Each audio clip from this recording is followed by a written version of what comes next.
Congresswoman Omar, that ungrateful loser who only complains and never contributes, is just one of many scammers. Did she really marry her brother, you lowlives? Things like this can only hurt our country's greatness.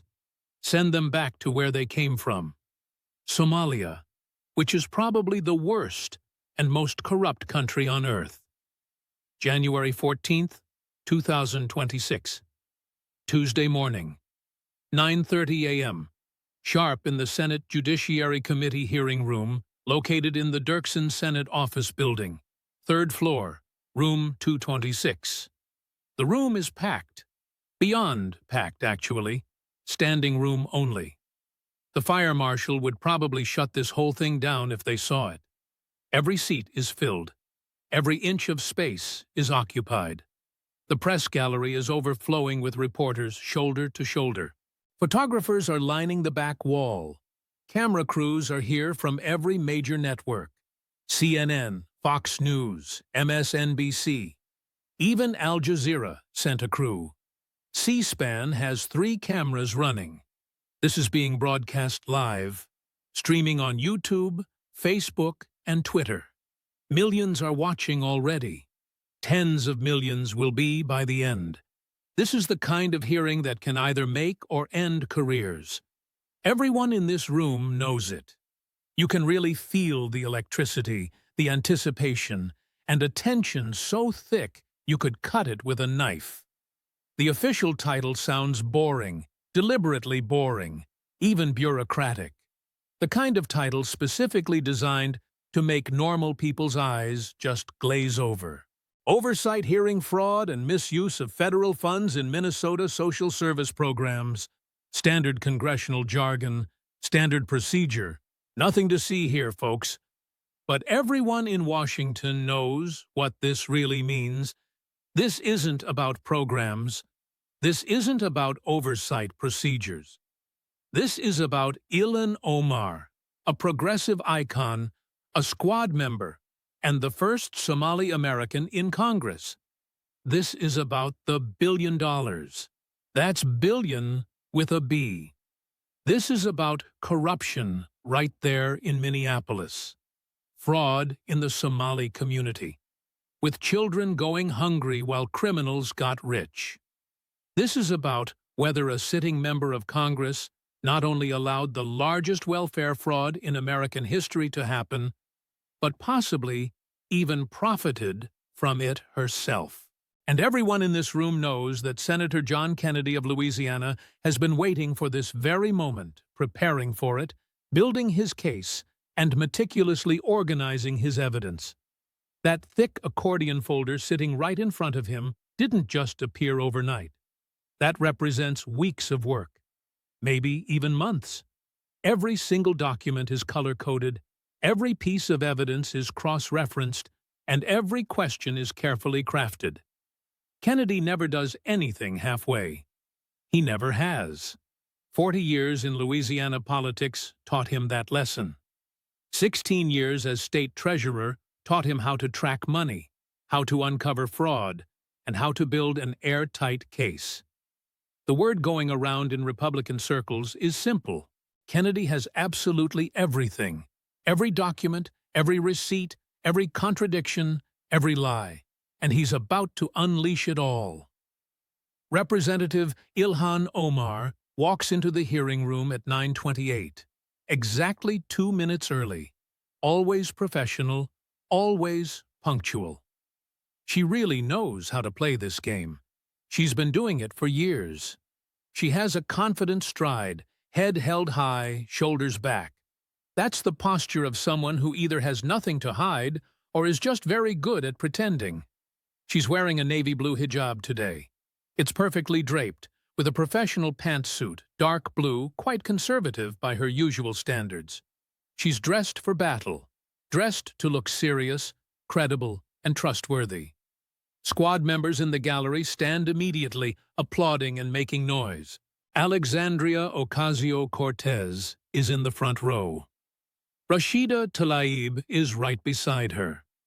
Ayanna Pressley, Cori Bush, The whole progressive crew is showing solidarity, making a big statement. Cameras swivel to catch them, because the optics truly matter. Progressive women of color, united against Republican attacks. That's the narrative they want you to believe. That's the story they're selling. Omar smiles. A big smile. A confident smile. The smile of someone who's been through this before and survived. She waves to the squad, acknowledges the applause, and plays right to the cameras. This is truly her element. This is what she excels at. A progressive icon, a refugee-turned-congresswoman, the voice of the marginalized, and a victim of Republican racism. She's testified before Congress dozens of times. Judiciary, oversight, foreign affairs. She knows the game, she knows the tricks, and she knows how to handle hostile questioning. Her playbook is simple, proven, and incredibly effective. She'll deflect to Islamophobia when things get uncomfortable. She'll call them racist when they dare to ask hard questions. She'll go viral on Twitter with clips of Republican attacks. She'll get sympathetic coverage from MSNBC. Rachel Maddow will defend her. Joy Reid will call it a witch hunt. The entire progressive media ecosystem will rally. Donations will pour right in. She'll be more popular than ever before.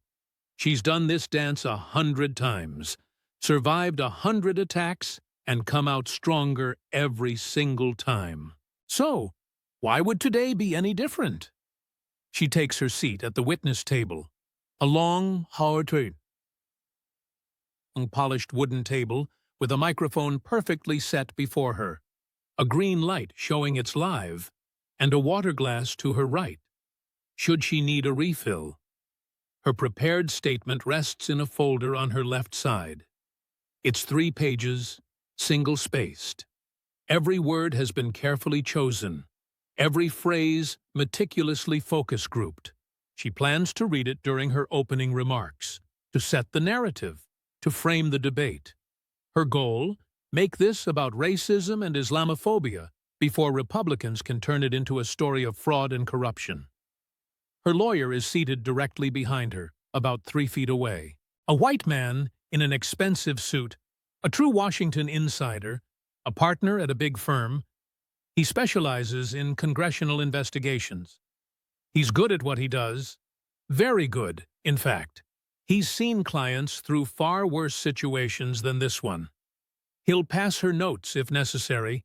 He'll object to any improper questions and protect her from any procedural traps. Her chief of staff sits to her left. A young woman, progressive, a true believer, and loyal to the very end. She's loaded with backup documents, extra talking points, statistics, and studies to counter Republican arguments. A whole briefcase full of ammunition. Omar is ready, prepared, and brimming with confidence.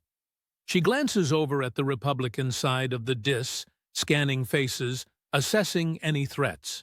Most of them are just standard Republicans, quite predictable. She's dealt with their kind many times before. Cruz, Hawley, Cotton, Ill, they'll grandstand, make speeches, and attack. But she knows she can handle them. She always does, in fact. Then her gaze lands on Senator Kennedy, sitting in the 3rd seat from the right, from Louisiana. He's arranging papers in front of him, not even looking at her, just organizing, methodical, patient, and very careful. He has a folder in front of him, but it's not a normal one. It's an accordion folder, the kind lawyers use for really complex cases, trials, or investigations. It's thick, incredibly thick, bulging with documents. She can even see colored tabs sticking out, multiple colors, indicating multiple sections and multiple categories. For just a second, a flicker of concern crosses her face, just a micro-expression, gone in an instant. Yet it was definitely there. Some instinct, Some warning bell. This might not be routine, but she pushes the thought down, dismissing it. Kennedy, the country lawyer from Louisiana, the kind of guy who sounds like a character right out of a Mark Twain novel. Please, he's just another typical Southern Republican. He probably doesn't even grasp the complexity of immigration policy or social service programs. He probably thinks all Somali people are the same. He probably just sees her hijab and immediately makes assumptions. Just another racist. Just another Islamophobe. She can handle him easily.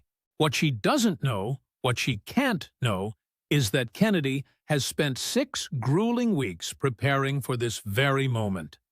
6 weeks spent going through documents, financial records, court filings, FEC reports, IRS data, immigration records, truly everything.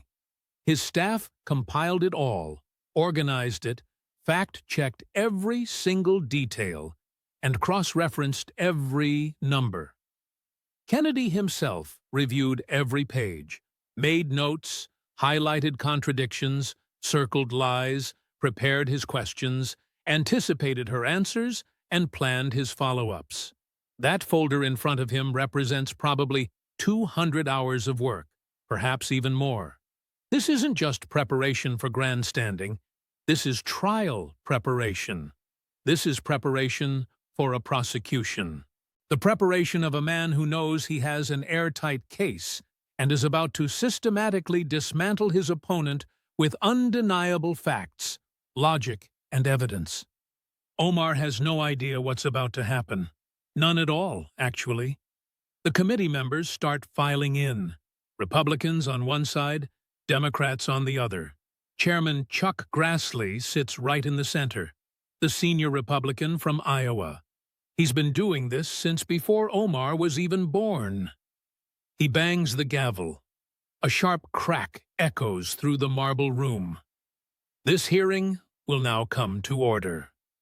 Grassley reads the opening statement. Standard procedure, of course. He describes the fraud, its vast scale, and its wide scope. $1 billion, allegedly stolen from child nutrition programs.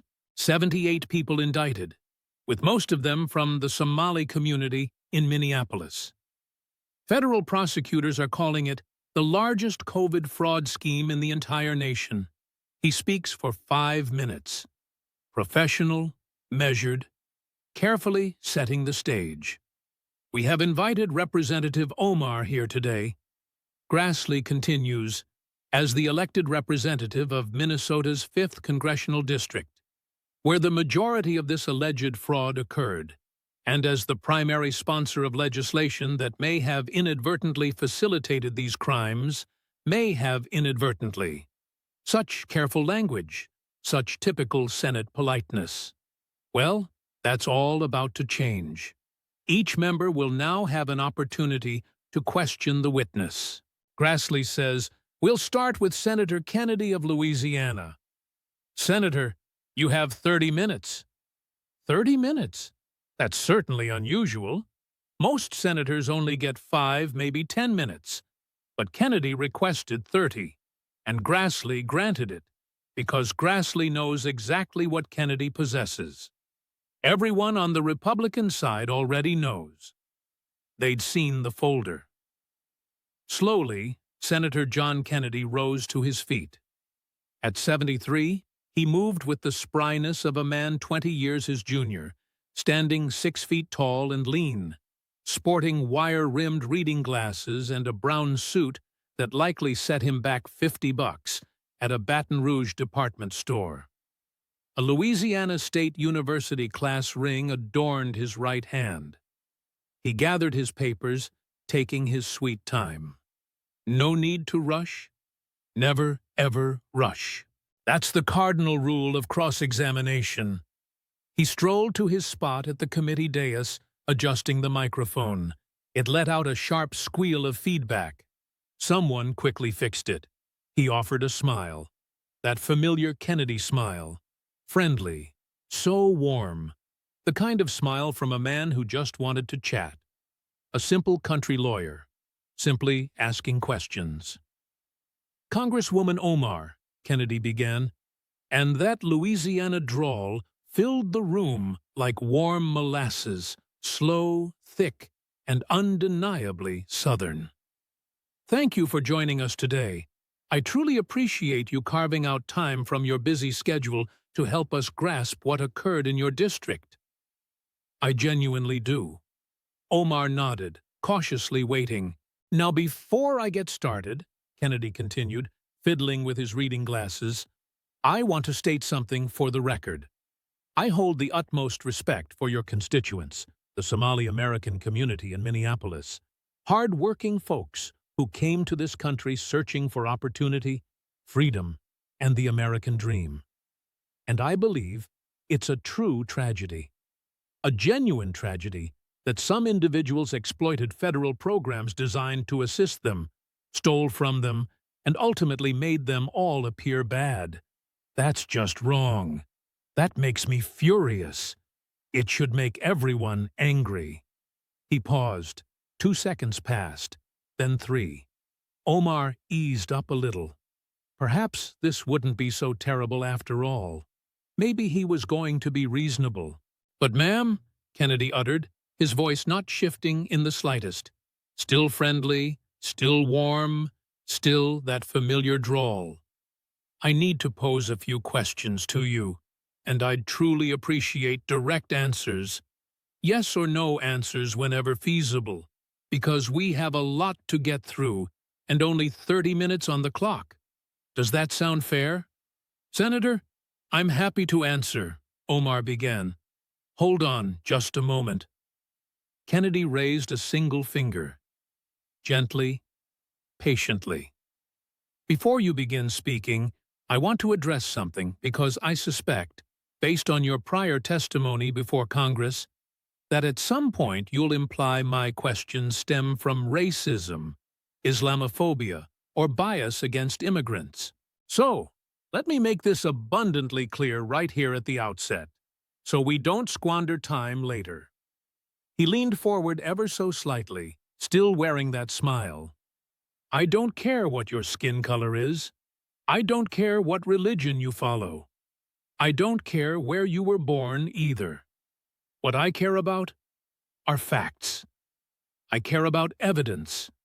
I care about whether federal funds intended for hungry children ultimately landed in the pockets of criminals. And ma'am, I care deeply about whether a sitting member of Congress allowed that to occur. So if you wish to label me a racist, that's entirely your prerogative, but it won't alter the facts. And I have a great many facts." Omar's smile vanished, completely gone from her face. She understood it now. This was not going to be a friendly conversation. Kennedy opened his folder. Not just any ordinary folder. It was a thick, accordion-style folder, the kind trial lawyers use, overflowing with documents, meticulously organized by colored tabs: blue, red, yellow, green, orange, and purple. Each section was color-coded, every scandal carefully catalogued. "Let's begin with the Meals Act," Kennedy stated, pulling out a document. "House Resolution 6836, introduced on April 23, 2020. Primary sponsor, Representative Ilhan Omar. That's you, isn't it?" "Yes," she confirmed. "Thank you," he acknowledged. "Progress, indeed." Kennedy's smile widened just a touch. "Now, this bill, your bill, it was crafted to offer flexibility for child nutrition programs amidst the COVID pandemic, to help deliver food to children who couldn't attend school. A noble purpose, truly. A beautiful purpose, even. I cast my vote in favor of it. I believed it was a good idea, and still do, in principle." He set down that document, then picked up another. "But here's what your bill actually accomplished, and I'm reading directly from the legislative text right here. It, quote, waives certain requirements and provides flexibility in the operation of the National School Lunch Program, the School Breakfast Program, and the Child and Adult Care Food Program." End quote. Kennedy then looked up. What that translates to in plain English is, you eliminated verification requirements. You scaled back mandatory audits. You got rid of site visits. You took away background checks for operators. You essentially said, if someone claims they're feeding children, we'll just trust them. We'll send them money. No questions would be asked. Omar leaned forward. "Senator, that flexibility was absolutely necessary because—" "Ma'am," Kennedy's voice cut in, still friendly, still patient, but undeniably firm. "Now, I'm about to ask you a yes or no question. Did your bill eliminate oversight requirements that were previously in place? Yes or no?" A pause. Omar glanced at her lawyer. He remained stone-faced. He couldn't help her. This was a straightforward question. The answer was a matter of public record. The bill modified certain procedural requirements to enable faster— "Yes or no, ma'am?" he pressed. "Yes," she replied. "Thank you," Kennedy concluded. Kennedy scribbled something on his pad.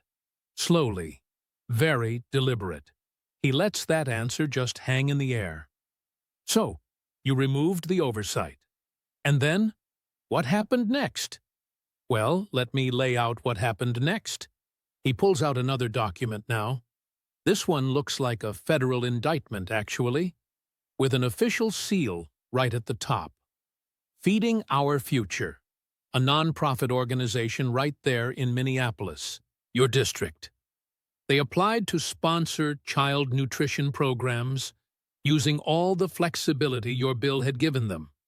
And they claimed, and I'm directly quoting federal prosecutors here, they claimed to be feeding hundreds of thousands of children every single day. Millions of meals, tens of millions over 2 years. Kennedy carefully sets down the indictment, then looks directly at Omar. Except, they weren't actually feeding any children. Most of those sites simply didn't exist. The addresses were completely fake. We're talking empty buildings, parking lots, closed businesses. One site was, quite literally, just someone's house. But because your bill stripped away verification, because there were no site visits, because there were zero audits, the federal government kept sending them money anyway. A whole lot of money. So, how much money are we talking? He pauses for a beat, then pulls out even more financial documents. $250 million. And that's what's been definitively proven in court so far. With federal convictions, jury verdicts, and people sitting in prison right this moment, that's $250 million. But federal prosecutors believe it's actually much, much higher.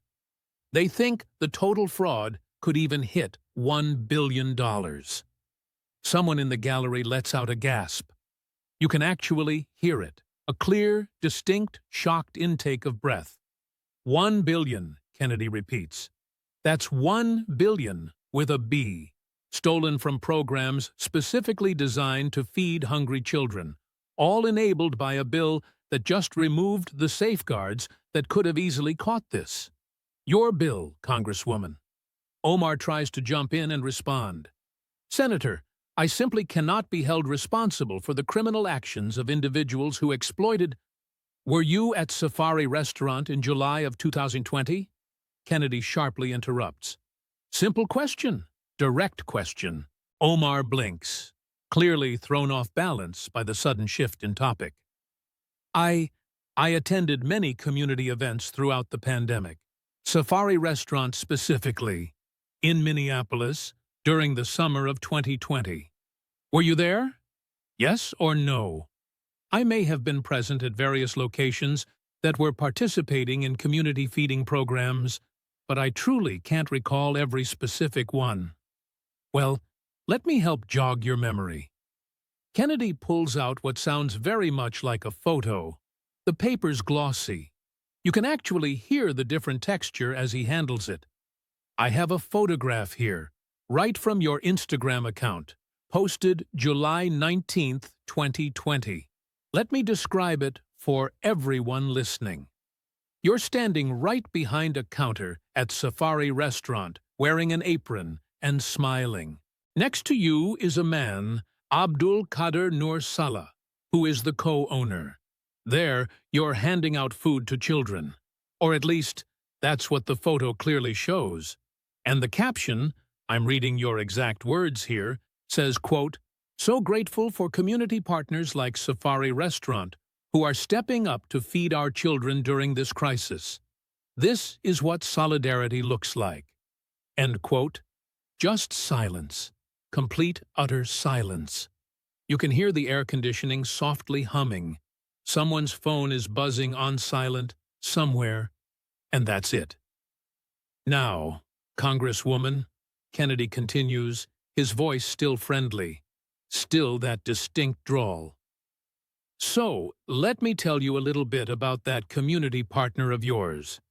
Abdul Qadir Nur Salah was convicted on March 24th of this very year. Federal court, jury verdict.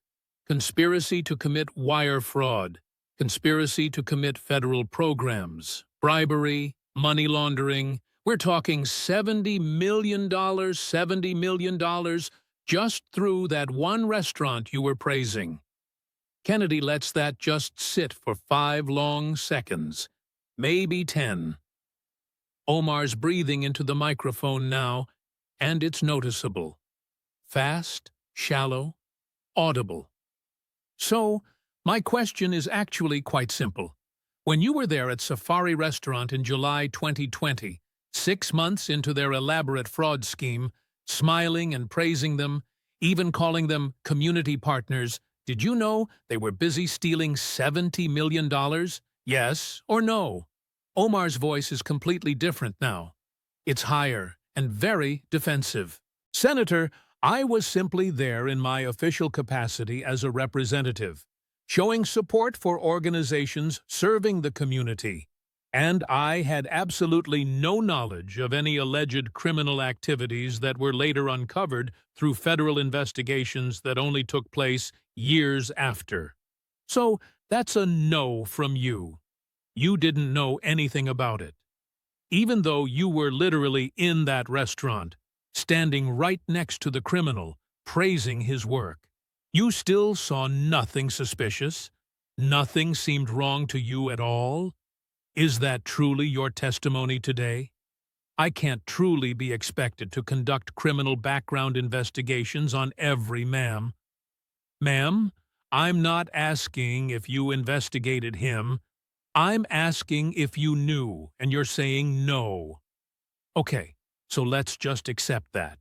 Let's say you truly didn't know about Safari." Kennedy adjusts his glasses, then pulls out even more documents. "Now, let's talk about Gwad Hashisei. You know him, don't you?" A pause. Omar definitely knows this name. Everyone in the room can tell. Her whole body visibly tenses. You can hear the palpable shift, the change in her breathing. "He worked on my campaigns." "Yes, ma'am. He absolutely did." "The ground game coordinator for your 2020 re-election campaign. Organized Somali American voter outreach, phone banks, and door-knocking efforts. He was an important part of your operation. You took photos with him on multiple occasions, posted those photos on social media, and even called him a key part of your team, thanking him by name. You might say, "Remember, I had many volunteers and staff members." Oh, but he wasn't just a volunteer. He was genuinely important to you, close to you, a real part of your inner circle. Kennedy then reads from another document. Here's a Facebook post from your campaign dated August 11th, 2020. "After you won your primary," he quotes, "couldn't have done this without my team.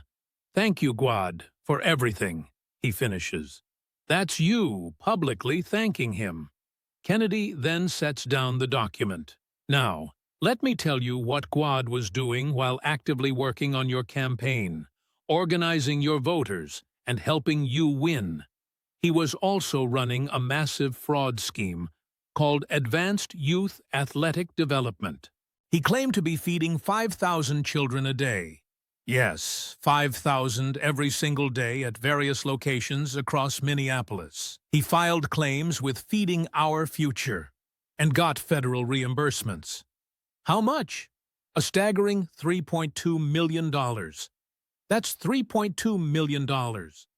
Someone in the back of the room whistles low, seemingly impressed by the sheer audacity. The cameras, of course, catch it. But federal investigators later found that absolutely no athletic activities actually took place at those locations, and no children were ever served meals. Guad, in fact, created false documentation, fake attendance rosters, fake meal count sheets, fake receipts, all of it completely fabricated. He essentially stole $3.2 million from programs specifically meant to feed hungry kids. Kennedy then pauses, takes off his glasses, carefully folds them, and sets them on the table in front of him, then looks directly at Omar with those sharp blue eyes. Guad was arrested on September 14, 2022. He pleaded guilty on February 17, 2023.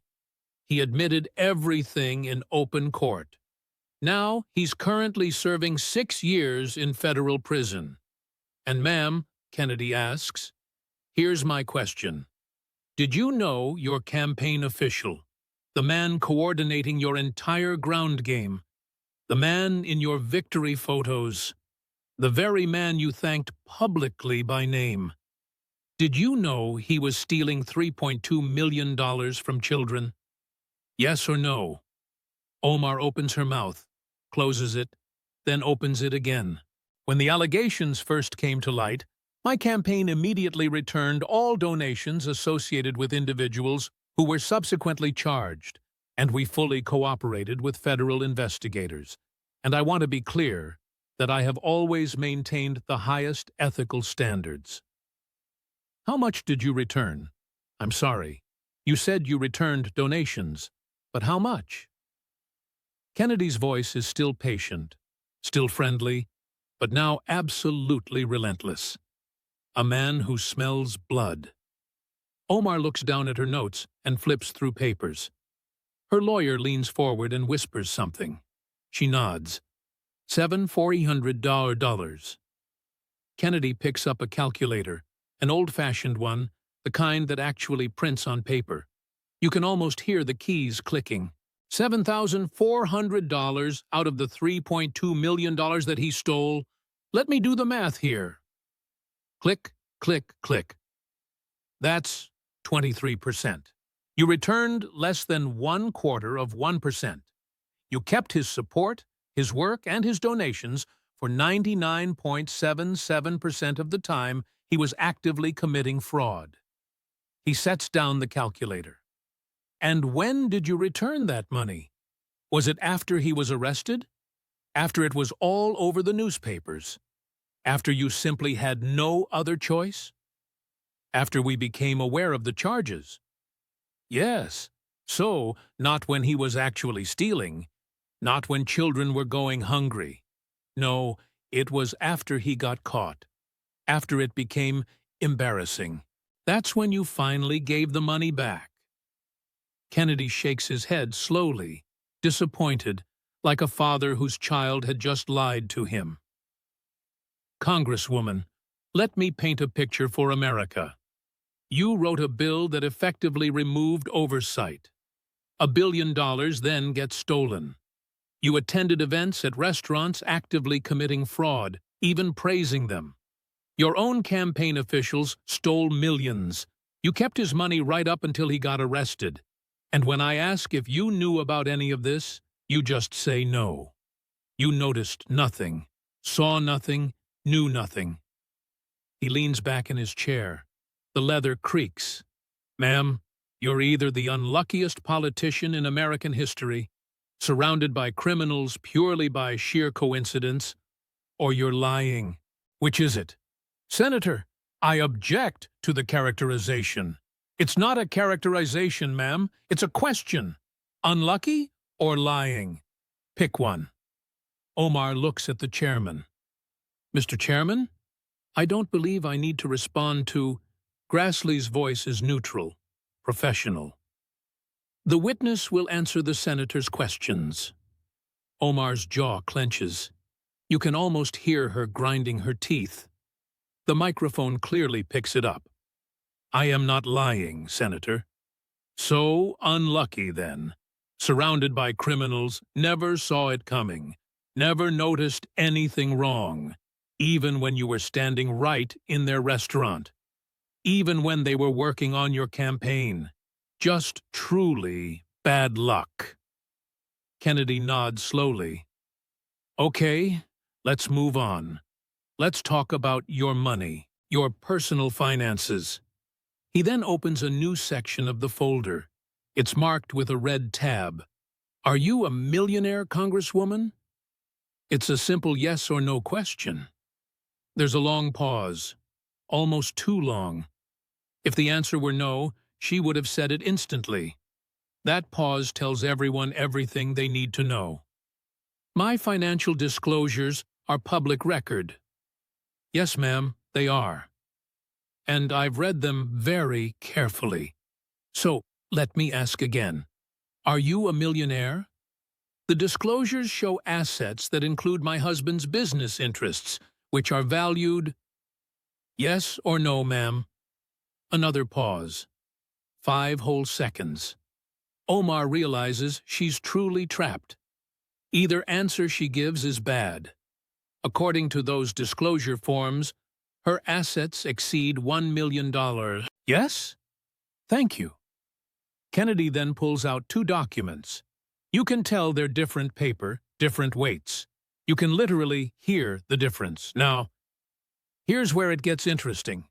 Just last year, in February 2025, you gave an interview to Business Insider, and you said, and I'm quoting your exact words here, I am a working mom with student loan debt. I am not a millionaire. Do you remember saying that interview was taken out of context, ma'am? Because this is a direct quote. I am not a millionaire. Those were your words, February 2025.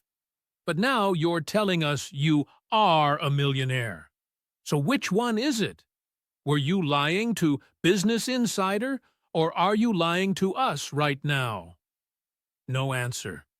Just breathing, quick, shallow breathing, panicked breathing. Kennedy picks up the first document. This is your financial disclosure from 2023. Filed in May of 2023. Net worth, less than $250,000. Assets listed, a retirement account, $50,000 to $100,000. Joint checking, $15,000 to $50,000. Liabilities, student loans, $75,000 to $100,000. Credit card debt, $15,000 to $55,000. These are middle-class finances, a normal person. Definitely not a millionaire. He sets that down, then picks up the second document. This is your disclosure from 2024. Filed in May of 2024. 1 year later, same job, same congressional salary of $174,000 a year. But suddenly, your net worth is between $6 million and $30 million. Gasps, multiple gasps ripple through the gallery, from the press and even committee staff. Even some of the Democratic committee members look visibly shocked. $6 to $30 million, Kennedy repeats, in just 1 year on a government salary? Now, I'm just a simple country lawyer, he says. But where I'm from, when someone goes from broke to rich overnight with absolutely no explanation, well, we tend to get a little suspicious. So, let me ask, how exactly did you gain up to $30 million in 1 year? Those valuations reflect my husband's business interests, which appreciated due to market conditions and investment performance. Let's talk about those businesses. Kennedy pulls out even more documents, court filings this time. Business number 1, EST Crew, a winery in California, started by your husband, Tim Minette, and his partner back in 2019. According to your 2023 disclosure, it was worth less than $50,000, a small startup, not profitable. But according to your 2024 it's worth $1 to $5 million. That's a 100 times increase in just 1 year for a winery. Kennedy looks up. Now, ma'am, I know wine. I've had good wine, bad wine, expensive wine, cheap wine, but I've never, ever heard of a winery increasing in value 100 times in 12 months. So, what exactly happened? Did you discover the fountain of youth, or perhaps turn water into wine? What's the secret? A few people in the room laugh. Nervous laughter, quickly silenced. And here's what truly makes this interesting. Kennedy pulls out legal documents. Court complaints this time. Investors in EST Crew are actually suing, with multiple lawsuits, all in California state court. They claim the winery is failing. They claim they were defrauded. They claim their investments are worthless. I have the complaint right here, he says. Let me read from it. Plaintiff was induced to invest based on false representations regarding profitability and asset value. The winery is not profitable, has no real growth potential, and plaintiff's investment is now essentially worthless. End quote. Kennedy sets down the complaint. So, these investors say the winery is worthless, failing, and bankrupt, but on your disclosure, it's worth millions. Someone's lying, Congresswoman. Who is it? Are the investors lying under oath in court, or are you lying on your disclosure? Omar tries to respond, but Kennedy doesn't wait for an answer. He's building momentum now, truly a prosecutor on a roll. But that's not even the best part of this story. Let's talk about Rose Lake Capital, he continues. Your husband's other business, a venture capital firm, started in 2021. Now, Congresswoman, Kennedy continues, and you can distinctly hear him shifting papers, organizing documents, really taking his time. Let's talk about Rose Lake Capital, your husband's other business, his venture capital firm. Started in 2021. It's supposed to invest in startups, technology companies, growth businesses, standard VC stuff. He pulls out what sounds like more legal documents. They have a different paperweight, heavier, and official court documents just have a distinct sound and texture. Then, in 2024, Rose Lake Capital became involved in a lawsuit. It was with a cannabis business out in South Dakota, a company called Prairie Wellness. They were suing each other over a deal that had gone bad. Business disputes like this happen all the time. But here's what really makes this interesting. What makes this so relevant to our talk today is that this lawsuit demanded something really specific, something incredibly telling. Kennedy pauses for a moment, then adjusts his reading glasses. You can practically hear the frames clicking into place. Both sides were ordered to turn over full financial discovery. We're talking a court order from a federal judge, absolutely no exceptions. Bank statements, tax returns, asset lists, liabilities, everything. And I mean everything. All of it under penalty of perjury if you lied on those documents. That's straight-up contempt of court. That's obstruction of justice. Those are serious federal crimes. He picks up a very specific document. You can hear him rustling, finding just the right page, flipping through. Here we go. Discovery documents, filed April 8, 2024. Rose Lake Capital's financial disclosure to the federal court. Their checking account balance as of March 31st, 2024. Pause. Kennedy just stops. A complete stop. You can hear him looking up from the document, looking directly at Omar. The whole room goes quiet, an anticipatory quiet. Everyone knows something big is about to drop. 4,244. Silence. Just dead silence. For 3 full seconds, nobody moves, nobody breathes, nobody makes a sound. The hum of the air conditioning now seems deafening, oppressive. Then someone gasps. Just one person, then another, then whispers start, spreading through the room like wildfire. Kennedy doesn't rush it. He lets it breathe, lets that number just sit there, marinate, and truly sink in. He slowly takes off his reading glasses, folds them carefully, and sets them on the table.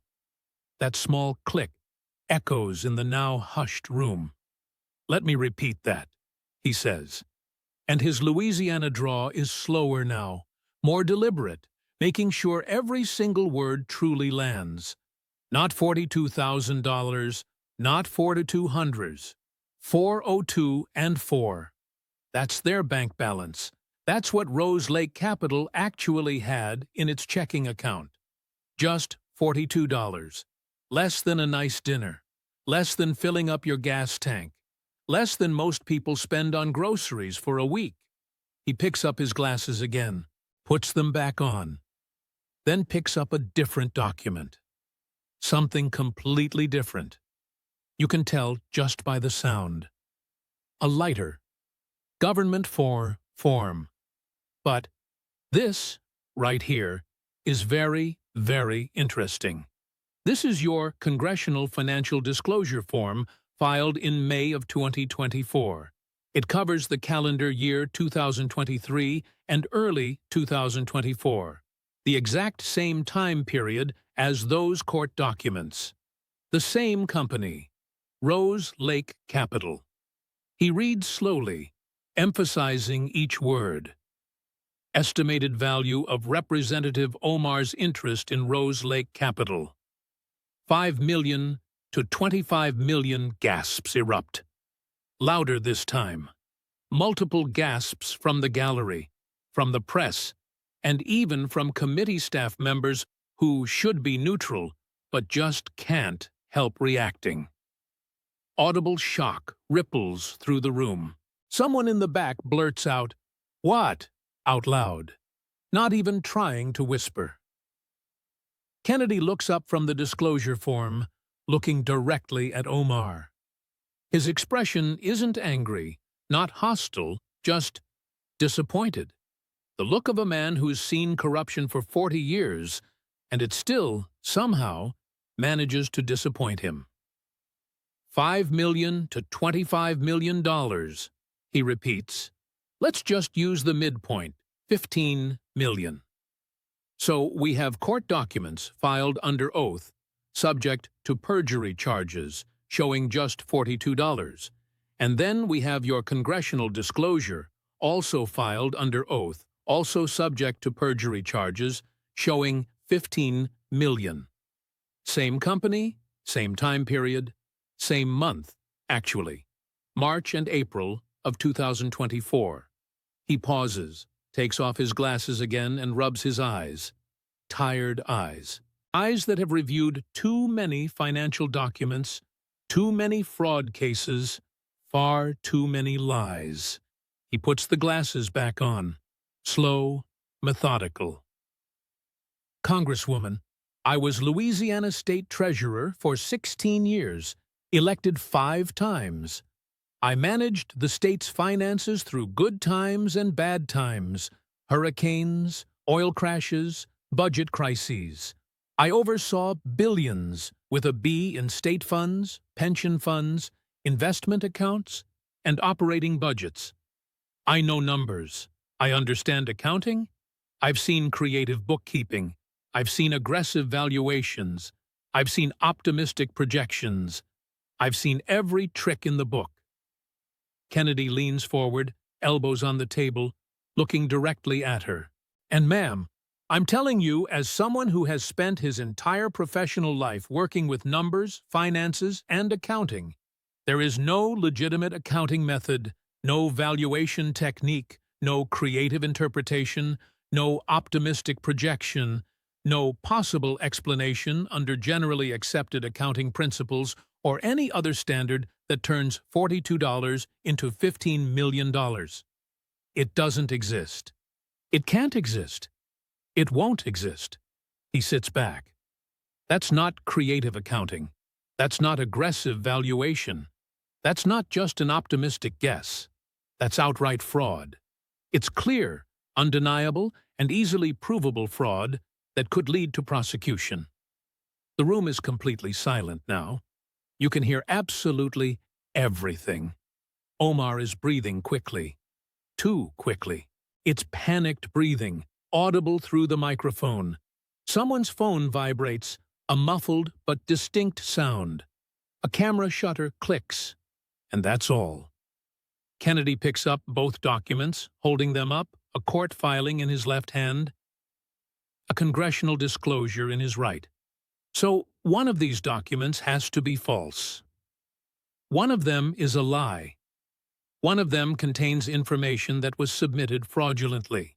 Either you lied to a federal judge in South Dakota, or you lied to Congress and the American people. There's no third option here, no middle ground. There's no way both of these can be true. He carefully places them both down, side by side. Which one is it, ma'am? Did you lie to the court, or did you lie on your congressional disclosure? Senator, business valuations can sometimes show potential future value based on projected earnings and intangible assets, which might not be reflected in current cash balances. Ma'am, Kennedy's voice is incredibly patient. So incredibly patient. This is your disclosure. You personally signed it at the bottom, under penalty of federal law, making false statements on a congressional disclosure. That's a felony. That's 5 years in prison. So, I'll ask you one more time. How exactly does a company with just $42 end up being worth $25 million? Silence. Omar doesn't say a word. She can't say anything because there's simply no good answer. Let me tell you what I think happened, Kennedy says. And please, stop me if I'm wrong. I believe you came into a lot of money. A significant amount of money from some source you can't explain. Perhaps from the fraud in your district, maybe from foreign sources, or somewhere else entirely. And you needed to hide it. You needed to make it seem legitimate. So, you created these shell companies, your husband's companies, and on paper, you claim they're worth millions. But the actual financial records tell a completely different story. They show these companies are broke, completely worthless. The only value they have is helping you conceal where your money truly came from. Omar's lawyer leans forward, whispering urgently into her ear. She shakes her head. She won't answer. Kennedy closes that section of the folder. Now, let's talk about how you got that money to your husband in the first place. Let's discuss the E Street Group. News section, yellow tab. The E Street Group, a political consulting firm run by Tim Minette, the man who is now your husband. But back in 2019, he wasn't your husband. He was married to someone else, Beth Minette, and you were married to Ahmed Hersi. But in 2019, something began to change. You and Tim started traveling together a lot. The same flights, the same cities, the same hotels. Kennedy pulls out travel records. Your congressional travel records clearly show 37 trips in 2019 where your travel itinerary matched Tim Minette's schedule exactly. 37 times, same airports, same dates. What an interesting coincidence. He pulls out another document. Beth Minette noticed she grew suspicious, hired lawyers, and filed for divorce. That was August 27, 2019. And in her divorce petition, she stated something very specific. Let me read it to you. Defendant's travel and work hours appear to be related to his ongoing relationship with Ilhan Omar. End quote. That's his wife, under oath in court, explicitly naming you as the reason for her divorce. Omar's breathing is even faster now. Much faster. The microphone picks up every single breath. While this alleged affair was going on, Kennedy continues, while you were traveling together, while his wife was filing for divorce and naming you, your campaign was paying the E Street Group a lot of money. How much? Let me tell you. He reads directly from FEC reports. March 2020, $96,000 to E Street Group. April 2020, $112,000. May, $147,000. June, $23,000. Month after month after month. Total payments in 2000. $2.78 million. Kennedy looks up. $2.78 million for just one House race, one congressional campaign in a very safe Democratic district. Congresswoman, I've managed campaigns, presidential campaigns, gubernatorial campaigns, Senate campaigns, House campaigns, and I'm telling you, $2.78 million for consulting in a single House race? That's not normal. That's not the market rate. That's highly suspicious. He closes the folder. So allow me to paint this picture for you. You begin an affair with a consultant. His wife files for divorce, naming you as the reason. While all of that is happening, your campaign pays his company almost $3 million. Then, once the scandal eventually settles down, you marry him. And suddenly, his once broke companies are listed as being worth millions on your financial disclosure. In Louisiana, we would definitely call that money laundering. What do you call it in Minnesota? Senator, those were all legitimate campaign expenditures for services that were rendered. $2.78 million for services rendered. What services exactly? Because I'm looking at your campaign results right here. You won your primary with a commanding 75%. You won the general election with 64%. A safe seat. No actual competition to speak of. So, what precisely did you pay almost $3 million for? No answer, just breathing. All right, this is the Gemini CLI.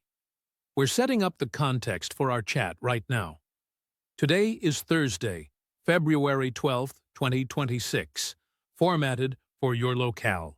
My operating system is Win32, and the project's temporary directory is cpaus users admin +, Gemini plus TMP plus 79E423 814R53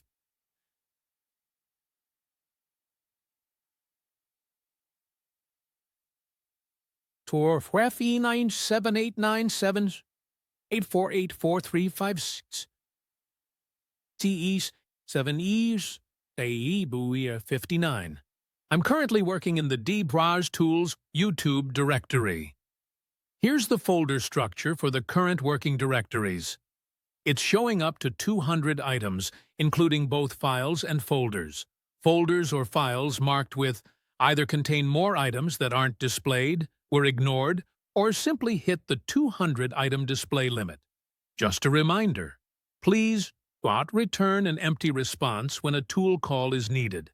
My setup is now complete. I'll give you my first command in the next turn. Congresswoman Omar crafted legislation that ended up facilitating $1 billion in fraud. She even showed up at events where massive fraud was taking place, and she actually praised them. Her own campaign officials embezzled $3.2 million, and she continued to back them until they were finally arrested. She went from being completely broke to having $30 million in just 1 year. with no believable explanation whatsoever. Her husband's businesses reported a mere $42 in court documents, yet millions appeared on her financial disclosures. She paid nearly $3 million to her future husband's company while they were reportedly having an affair. She married a man who some say might be her brother and also committed tax fraud. She publicly ridiculed a murder victim just one day after he had passed away. She refuses to acknowledge Israel's right to exist as a nation, and she openly refers to Somalia as her home country rather than America. He takes a beat, then locks eyes directly with Omar. Congresswoman, whenever I ask you straightforward yes or no questions that you can't answer, you just deflect. You deliberately obscure the truth. You constantly hide behind prepared talking points. But here's the thing. The evidence doesn't lie. The documents tell the real story. And the numbers don't lie either. Kennedy then picks up his folder. Mr. Chairman, I propose that this committee recommend to the full Senate, first, the removal of Representative Omar from all her House committee assignments. Second, a referral to the Department of Justice for an investigation into financial crimes, campaign finance violations, and potential immigration fraud. Third, a referral to the IRS for a tax fraud investigation. Fourth, a referral to the Treasury Department to investigate potential terror financing. Fifth, a formal censure by the entire House. And sixth, a recommendation that the House seriously consider expulsion proceedings. The room explodes with shouts, gasps, Democrats yelling their objections, Republicans erupting in applause, while squad members stand, attempting to leave. Cameras flashing wildly, with everyone talking over each other all at once. Kennedy calmly and quietly takes his seat, adjusts his glasses, uncaps a bottle of water, and takes a slow sip. His job here is clearly done. Omar remains utterly frozen in her seat. She can't move. She can't even speak. She's destroyed. Absolutely and completely destroyed. Her lawyer is urgently whispering into her ear. Her chief of staff is quickly gathering up papers. She just stays there, staring blankly straight ahead. Everything she had built, every single thing she had accomplished. It's all gone, completely demolished by a simple country lawyer from Louisiana, all in just 30 minutes. Grassley bangs his gavel loudly. Order! Order! It takes a full 2 minutes for the room to quiet down again. We will now take a 15-minute recess. The room slowly begins to clear out. Reporters rush out, eager to file their stories. Democratic staffers huddle together in corners, looking distraught. Republican staffers are grinning wildly, exchanging high fives when they believe the cameras aren't on them. Omar finally manages to stand, looking visibly shaky. Her lawyer quickly helps her steady herself. They exit through a back door, keeping far away from both cameras and reporters. She doesn't offer a statement. She simply can't make a statement. What could she possibly say at this point? Within just 2 hours, every single news network is covering the story. Kennedy absolutely destroys Omar in the hearing. Fox News endlessly replays the $42 moment on a loop. CNN attempts to defend her. But they just can't. The evidence against her is simply too overwhelming. MSNBC brings up Islamophobia, but even their own hosts appear visibly uncomfortable. The video clips go absolutely viral. They rack up 20 million views in just 6 hours, and 50 million by midnight. The $42 detail instantly becomes a widespread meme, and yes or no, ma'am, turns into a popular catchphrase. By the very next morning, Democratic leadership releases statements, cold, distant, and unsupportive statements. They declare, These are serious allegations that absolutely must be addressed. Translation: she's completely on her own. Squad members make an effort to defend her. AOC tweets about racist attacks, but the replies to her post completely tear her apart. Even her fellow progressives are now starting to ask tough questions. Why won't she just answer? Why won't she take the DNA test? Where did that $30 million actually come from? Within just 48 hours, 3 major developments occur. First, the Department of Justice officially announces a formal investigation. They're looking into campaign finance violations, financial disclosure fraud, potential immigration fraud, and even potential conspiracy to commit fraud. Second, the IRS publicly states they are reviewing her tax returns going back a full 10 years. Third, a well-known Minnesota Democrat announces he will challenge her in the upcoming primary election. He states, "Our district truly deserves better. It deserves honesty, and it deserves accountability." Major donors immediately pull all their financial support. Staff members quickly begin to resign. Her fundraising efforts completely collapse. Polls reveal her favorability has plummeted to just 12%, even among Democrats, and within her very own district. 1 week later, late on a Friday afternoon, a very brief statement mysteriously appears on her congressional website. No press conference, no video, just plain text. It reads, "After careful consideration and thorough consultation with my family, I have made the decision not to seek re-election in 2026. I am proud of my time serving Minnesota's 5th District and deeply grateful for the opportunity I had to serve." Thank you. And that's it. Her career is completely over, absolutely finished, utterly destroyed. Kennedy grants one short interview to Fox News on Sunday morning. "Senator, do you have any regrets about how you handled that hearing?" Kennedy adjusts his glasses once more. That same friendly smile spreads across his face. "Regrets? No, ma'am. I really don't. I simply asked questions. Straightforward, yes or no questions about fraud, about corruption, and about the whereabouts of $1 billion. These are questions that honestly should have been asked years ago. I'm just truly sorry it took this long to get them answered. Democrats are calling it a witch hunt. Well, witches don't typically leave $42 in the bank and then claim it's worth $25 million. That's not magic. That's fraud. And you can label it however you like. But the evidence speaks volumes. What's your message to other politicians who might be involved in similar schemes?" Kennedy leans back, pondering for a moment. "I'd tell them this," he begins. "You can certainly hide behind identity politics for a while. You can call people racist. You can deflect. You can dodge. But eventually, the facts will catch up.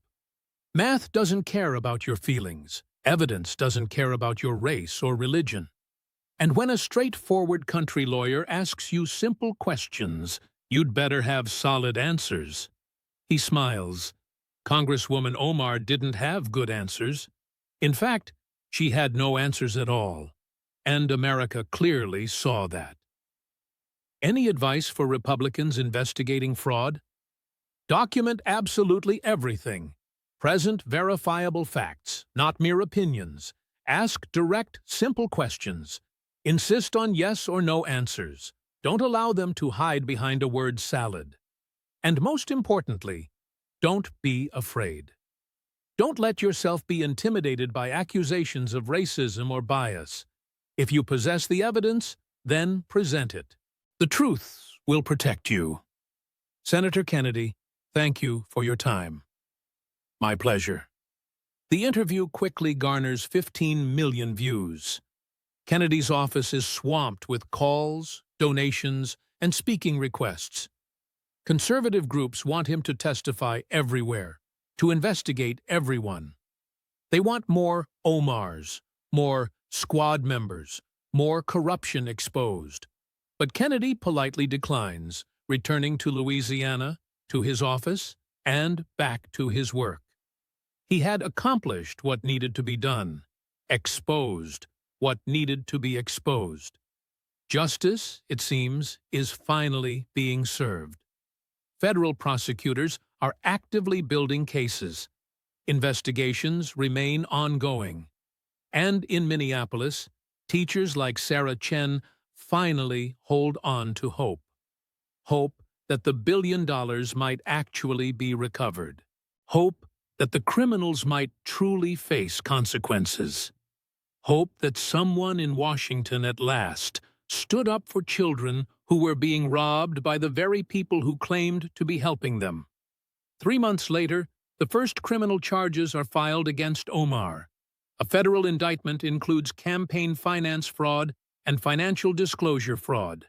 Her trial is slated for next year. Her political career is definitively over. Her legacy lies destroyed. Her future utterly uncertain. All because a country lawyer from Louisiana dared to ask simple questions and demanded honest answers. All because someone finally declared, "Enough." All because the evidence presented clearly and systematically proved undeniable. Sometimes justice moves slowly. Sometimes it can take years. Sometimes the system, unfortunately, protects the corrupt. But sometimes, on those rare occasions, a man with a folder, a drawl, and 30 minutes can fundamentally change everything. This was undeniably one of those times. If this story brought you satisfaction, if you're weary of corrupt politicians hiding behind identity politics, if you truly believe in accountability and evidence over mere excuses and deflection, then please share this story. Let people truly understand what transpired. Let them witness how facts and persistence shattered the shield of victimhood. Senator Kennedy showed us precisely how it's done. He asked simple questions, presented clear evidence, refused to be intimidated, and ultimately exposed corruption that had been protected for years. More politicians desperately need this kind of scrutiny. More corruption absolutely needs to be exposed. More simple questions must be asked. The swamp is undeniably deep, yet it can be drained. One hearing at a time, one set of questions at a time, one undeniable set of facts at a time. Justice isn't dead. It's just waiting for someone brave enough to demand